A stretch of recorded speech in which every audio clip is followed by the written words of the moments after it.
I came to citrus by way of my family, which has been in the citrus business in Florida since the mid-1920s. So I've been doing this most all of my life and enjoy it.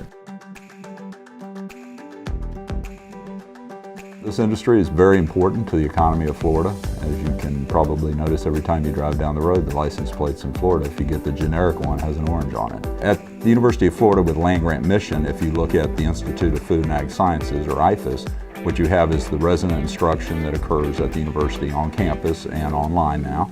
And then you also have the research centers, which are scattered out through Florida, and then you have extension offices in all 67 counties, and the Seminole Indian Reservation has an extension office. And what we do is we take that science that's generated from those research centers and on campus, and then it's our responsibility as extension agents to work with growers to determine what their needs are, address and let those researchers know what those concerns are. They will provide us potentially answers, and then what we need to do is take that technology and then package it and deliver it to the growers so that they can do a better job of growing those crops and profitability in those things. My name is Travis Council. I'm the owner of Council Growers. We're a citrus and sod farm in Central Florida. When I was a kid, tourism and citrus were the #1 and #2 industries in Florida. I don't know where we are today, but citrus is an integral part of Florida and farming in Florida. And if you want your orange juice and your fresh fruit to come from the United States, you want citrus to be grown in Florida.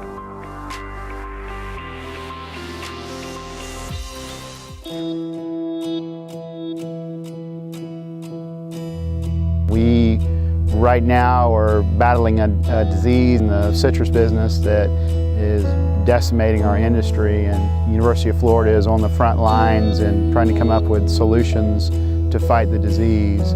You know, every little bit of knowledge they put out, we're there soaking it up, trying to learn, trying to figure out the next best thing to fight it with. The real problem 15, 16 years ago when I started was citrus canker. Today it is Hong Long Bean, or HLB we call it, or citrus greening. And it is another bacterial disease, but instead of being a leaf spotting, fruit spotting disease, it is a disease that is actually inside the tree, and it's vectored by an insect. So it's very difficult. It's a debilitating disease. It causes trees to become unproductive over time, causes fruit to be small, misshapen, poor quality.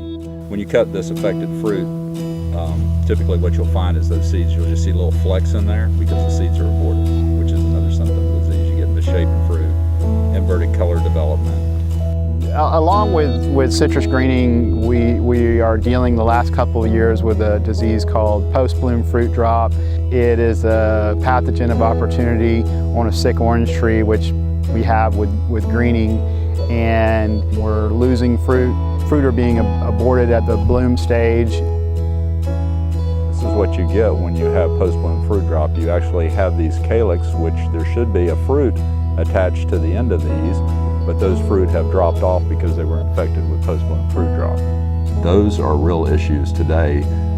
With probably, say, a little over 10 years ago, we were easily producing 200 million boxes of oranges. So just figure 200 million, you don't need to know how many pounds that is, but let's say 200 million to get you an idea.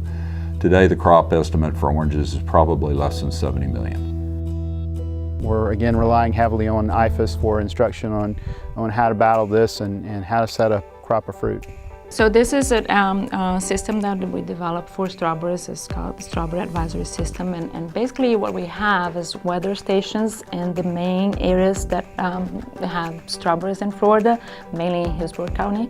And those weather stations monitor the weather conditions that are favorable for those diseases. In the case of citrus, the system is still available, but the growers need to enter the input on the weather, the temperature and the humidity, and also the bloom stage, which is really an important factor for that disease.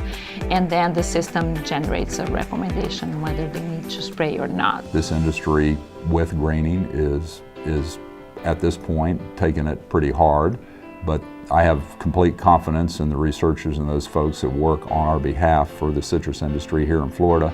With everybody's support, that we're going to get ahead of this disease and things will be better in the future and things will turn back upward, and citrus will, again become more of a factor.